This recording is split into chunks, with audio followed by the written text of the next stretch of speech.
Coming soon from Drexel's Antoinette Westphal College of Media Arts and Design.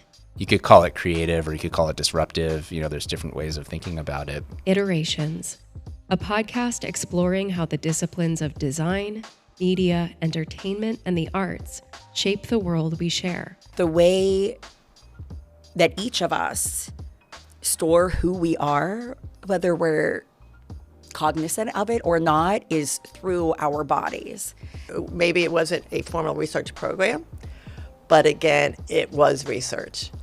A season about the spaces we inhabit, the stories we tell, and the futures we imagine when creativity meets care.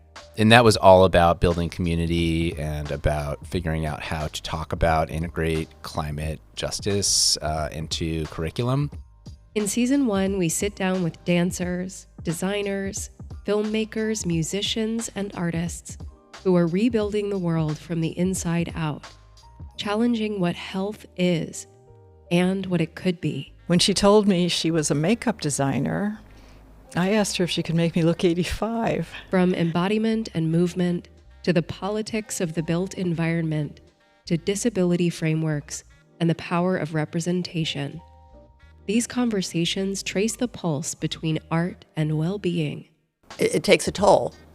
So maybe that's why I think I'm sensitive to the disabled community. I know what it feels like to be excluded, and I don't want anybody to be excluded from getting to wear what makes them feel good.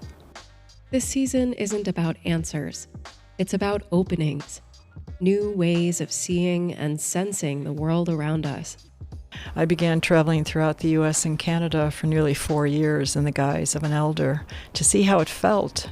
Are there healing spaces that can be created centering our bodies? The harm is rooted and informed by the body. So why wouldn't the intervention happen through the body?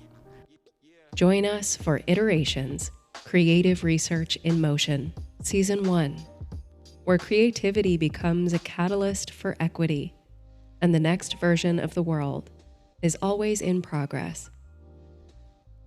Coming in 2026, wherever you get your podcasts.